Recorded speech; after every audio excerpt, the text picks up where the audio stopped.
Hello everyone, welcome back to my channel Learn Practice Achieve. I am Sukirti. I am an educator.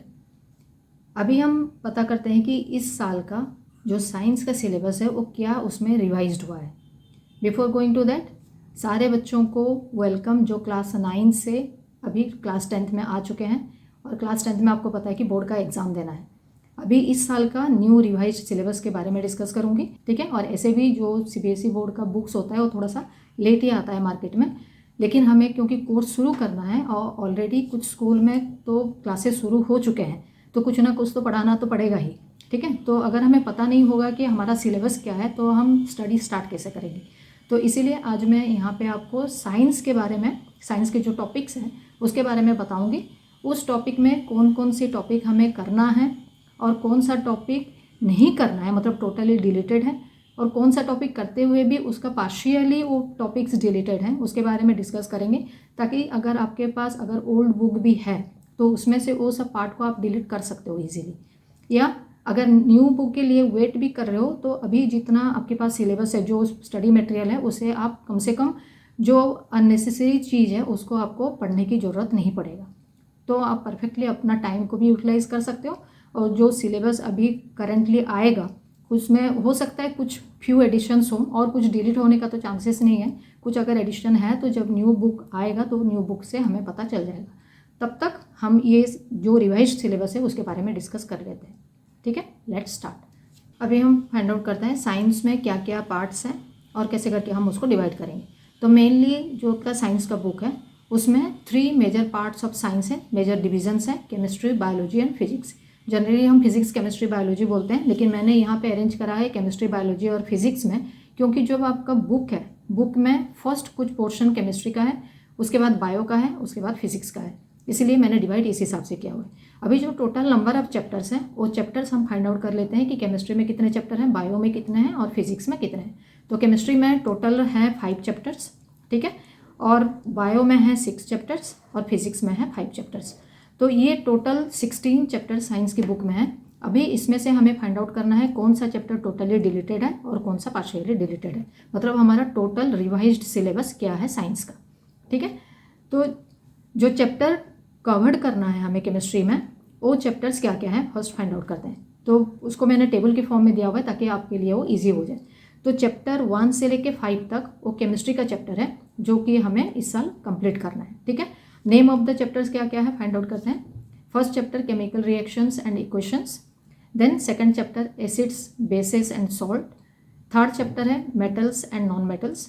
Fourth chapter है carbon and its compounds. And fifth chapter है periodic classification, ठीक है, of elements. तो ये जो 5 chapter है, इन 5 chapter में marks भी अलॉटेड है, ताकि अगर आपको मार्क्स का पता चलेगा तो उसमें आप चैप्टर को उस हिसाब से प्रिपेयर करेंगे कौन से चैप्टर में आपको ज़्यादा मेहनत करना है और कौन से चैप्टर में कम मेहनत करना है. मार्क्स के बेसिस पे आप इसको इजीली डिसाइड कर सकते हो. तो मार्क्स पहले हम फाइंड आउट कर लेते हैं कौन से चैप्टर के लिए कितने कितने मार्क्स अलॉटेड हैं. अगर आप देखोगे कि फर्स्ट चैप्टर तो उसमें 6 मार्क्स है, ठीक है.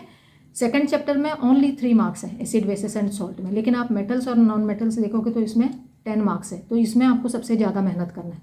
लास्ट चैप्टर जो पीरियोडिक क्लासिफिकेशन ऑफ एलिमेंट्स है, ये चैप्टर आपका डिलीटेड है. ये चैप्टर इस बार सिलेबस में है ही नहीं, ठीक है. तो पीरियोडिक क्लासिफिकेशन का चैप्टर आपको करना नहीं है, ठीक है. तो बुक में से इसको कट कर देना, डिलीट कर देना उसको. क्लियर. बड़ा सा क्रॉस लगा दो ताकि आपको आगे कोई कन्फ्यूज़न ना रहे. लेकिन अगर क्लास 10th के बाद आप इंजीनियरिंग या मेडिकल में कहीं पे भी आप जाना चाह रहे हो या 12th क्लास आप साइंस कोर्स करना चाह रहे हो, तो ये चैप्टर को आपको ज़रूर एक बार जब भी टाइम मिले उसको पढ़ लेना. उसको टोटली छोड़ना नहीं है, क्योंकि क्लास 11 12th में ये बहुत एक इम्पोर्टेंट चैप्टर है. क्लियर. देन जो नेक्स्ट चैप्टर है, chapter two be covered in the biology. Biology में हमें कौन कौन से चैप्टर कवर करना है. Again it is in the tabular form ताकि आपको ईजी हो जाएगा. चैप्टर 6 से लेके 9 तक, चैप्टर 15 और चैप्टर 16, ये सारा चैप्टर बायो के चैप्टर है आपकी बुक में, ठीक है. नेम ऑफ द चैप्टर्स देख लेते हैं.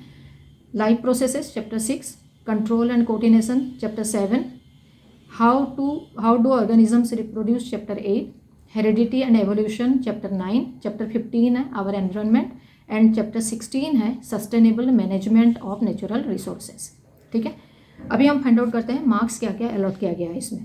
मार्क्स अगर आप देखोगे तो जो फर्स्ट चैप्टर है लाइफ प्रोसेसेस वो 9 मार्क्स के हैं, बाकी सारे कम कम नंबर्स के हैं। तो सबसे ज़्यादा मार्क्स आपका लाइफ प्रोसेस में है, इसका मतलब बायो में आपको इस चैप्टर में सबसे ज़्यादा मेहनत करना है और सबसे कम मेहनत करना है आपको कंट्रोल एंड कोऑर्डिनेशन में, ठीक है। बाकी में है 6 मार्क्स, 7 मार्क्स और 5 मार्क्स। लेकिन लास्ट जो चैप्टर है sustainable management of natural resources, अब देखो यहाँ पे मैंने एक स्टार लगाया हुआ है। What is the meaning of that star? यहाँ पे ना ये डिलीटेड है, ना ये कोर्स में है, ना क्या है हमें नहीं पता। तो इसके बारे में हम अभी डिस्कस करेंगे कि स्टार मार्क क्यों लगाया हुआ है यहाँ पे, ठीक है। तो पार्शियली डिलीटेड जो चैप्टर्स है, जितने भी चैप्टर्स के बारे में मैंने अभी बताया बायो में, उसमें से कुछ चैप्टर ऐसे हैं वो है तो सिलेबस में, लेकिन उसमें से कुछ कुछ पोर्शन को डिलीट किया गया हुआ है जो कि आपकी क्लास 10th में नहीं है। फर्स्ट चैप्टर जो है और चैप्टर नंबर 9 है हेरिडिटी एंड इवोल्यूशन, इसमें से कुछ डिलीटेड पोर्शन है। क्या क्या है वो डिलीटेड पोर्शन? हेरिडिटी और इवोल्यूशन में से इवोल्यूशन पार्ट जो है उसमें से मैक्सिमम पार्ट को डिलीट किया गया है, ठीक है। वो है evolution, then speciation, evolution and classification. Evolution should not be equated with progress. Evolution के अंडर ये सब पार्ट्स को आप अपने बुक में से कट कर देना, इसको पढ़ने की ज़रूरत नहीं है, ये पेपर में नहीं आएगा, ठीक है। चैप्टर नंबर 16 जो है sustainable management of natural resources, इसमें मैंने स्टार लगाया था, ठीक है। स्टार का मतलब क्या है यहाँ पे देखो, deleted for board final exam. Final exam में ये चैप्टर नहीं आएगा, क्लियर। लेकिन स्टार का मतलब ये है but it will be used by your teacher. School में टीचर ये चैप्टर को यूज़ करेंगे। कहाँ पे यूज़ करेंगे? आपका जो स्कूल में जो पेपर्स होंगे एक्सेप्ट बोर्ड एग्जाम, जो बाकी पेपर्स होते हैं, इंटरनल असेसमेंट में इसको यूज़ करेंगे, प्रोजेक्ट्स में यूज़ करेंगे, एक्टिविटीज़ दे सकते हैं आपको, उसमें ये चैप्टर यूज़ होगा, असाइनमेंट्स में यूज़ होंगे, वर्कशीट्स में यूज़ होंगे। तो ये चैप्टर छोड़ना नहीं है, ये चैप्टर को पढ़ना है, लेकिन जब बोर्ड एग्जाम के लिए आप प्रिपेयर कर रहे हो तब ये चैप्टर को नहीं पढ़ना, ये बोर्ड एग्जाम में चैप्टर नहीं आएगा, clear. Now chapters to be covered in physics, chemistry हो गया हमारा, बायो हो गया, क्लियर है कंसेप्ट, ठीक है। जो जो मैं बोलते जा रही हूँ आप उसको कट करते जाओ ताकि कोई कन्फ्यूजन ना रहे। फिजिक्स में कौन कौन से चैप्टर हमें कवर करना है, again in the tabular form ताकि आपके लिए वो ईजी हो जाए। चैप्टर नंबर 10, 11, देन 12, 13, 14, ये 5 चैप्टर्स आपके फिजिक्स के हैं, ठीक है।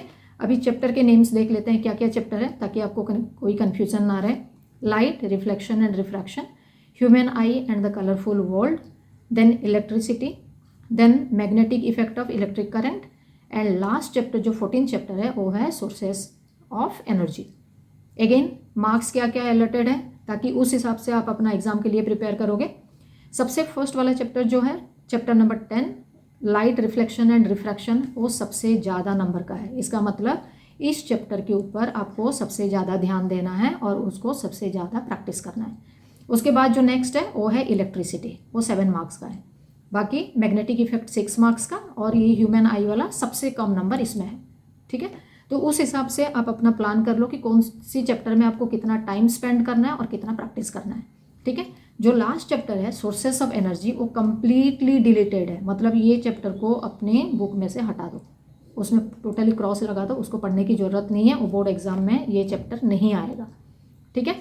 नेक्स्ट जो भी चैप्टर हमने अभी डिस्कस किए हैं वो चैप्टर बोर्ड के एग्जाम में आएगा ही, लेकिन उसमें से अगेन कुछ पार्शियली डिलीटेड है। क्या क्या डिलीटेड है देख लेते हैं कौन कौन से चैप्टर में। चैप्टर 11 जो है human eye and the colourful world, इसमें भी कुछ पार्ट्स डिलीटेड है। क्या क्या डिलीटेड है? स्कैटरिंग ऑफ लाइट, जो बुक अगर आप ओपन करते हो तो बुक के लास्ट पेजेस जो है ये चैप्टर का स्कैटरिंग ऑफ लाइट है वहाँ पे। Then why is the colour of the clear sky is blue and the colour of the sun at sunrise and sunset, ये वाला पोर्शन आपकी बुक में से उसको कट कर दो, ये पोर्शन पेपर में नहीं आएगा, ठीक है। चैप्टर आएगा लेकिन ये पोर्शंस नहीं आएगा। नेक्स्ट चैप्टर नंबर 13 जो है sustainable management of natural resources, इसमें भी कुछ डिलीटेड पार्ट्स हैं। चैप्टर तो आएगा लेकिन कुछ पार्ट्स इसमें से भी हटा हुआ है। वो है electric motor, then electromagnetic induction, ये भी कुछ इंपॉर्टेंट पार्ट्स हैं लेकिन ये डिलीटेड है, ठीक है। Electric motor, electromagnetic induction, then Fleming's right hand rule, then induced current and electric generator, ये सब पार्ट्स इस चैप्टर में से चैप्टर नंबर 13 में से डिलीटेड है, तो ये पार्ट्स को भी पढ़ने की ज़रूरत नहीं है। But again I am telling, अगर आप क्लास 11th 12th में आपको साइंस लेना है तो ये चैप्टर सब जो भी डिलीटेड हैं उसको भी आपको अच्छे से पढ़ना है, क्योंकि वो क्लास 11th 12th में आपका ये सब चैप्टर्स अगेन रिपीट होंगे और कुछ हायर फॉर्म में वो रिपीट होंगे। तो ये सब बेसिक्स नॉलेज जो है ये आपको ज़रूरत पड़ेगा 11th एंड 12th में। स्पेशली अगर आप IIT और JEE के लिए प्रिपेयर कर रहे हैं तो फिजिक्स का तो सारे चैप्टर्स तो इम्पोर्टेंट है ही है, ठीक है। तो अगर आप साइंस बैकग्राउंड में नहीं जा रहे हैं तो आपके लिए कोई इशू नहीं है। अगर साइंस बैकग्राउंड आपको चॉइस करना है तो ये सब चैप्टर को भी आपको अच्छे से प्रिपेयर करना होगा। क्लियर? तो अब बुक लेके पढ़ना शुरू करो, ये सब पार्ट्स डिलीट कर दो। ये तो मतलब फाइनल है। इसके साथ अगर कुछ छोटा बहुत एडिशन होता है तो जब न्यू बुक मार्केट में आ जाएंगे तब हमें पता चल जाएगा, ठीक है। तो उस टाइम पे मैं आपको दोबारा बता दूंगी कि और क्या क्या एडिशन हुआ है या और क्या क्या पार्ट्स डिलीटेड हुआ है। मोस्ट प्रोबेबली कुछ और डिलीटेड होना नहीं है, हो सकता है कुछ छोटा बहुत एडिशन हो सकता है, ठीक है। ओके स्टूडेंट्स, रिवाइज्ड सिलेबस के बारे में आज हमने डिस्कस किया, तो उसको अच्छे से गो थ्रू करो। जो जो चीज़ ज़रूरत नहीं है उसको पढ़ने की ज़रूरत नहीं है if you are not going for science options in class 11th and 12th, ठीक है।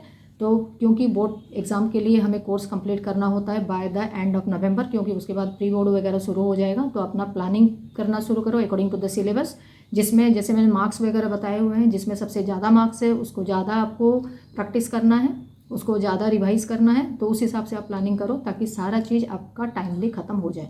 अगर कुछ नया चीज़ इसमें चेंजेस होंगे या नया कुछ सिलेबस में ऐड होगा या सब्ट्रैक्ट होगा, that I will tell you in my next video.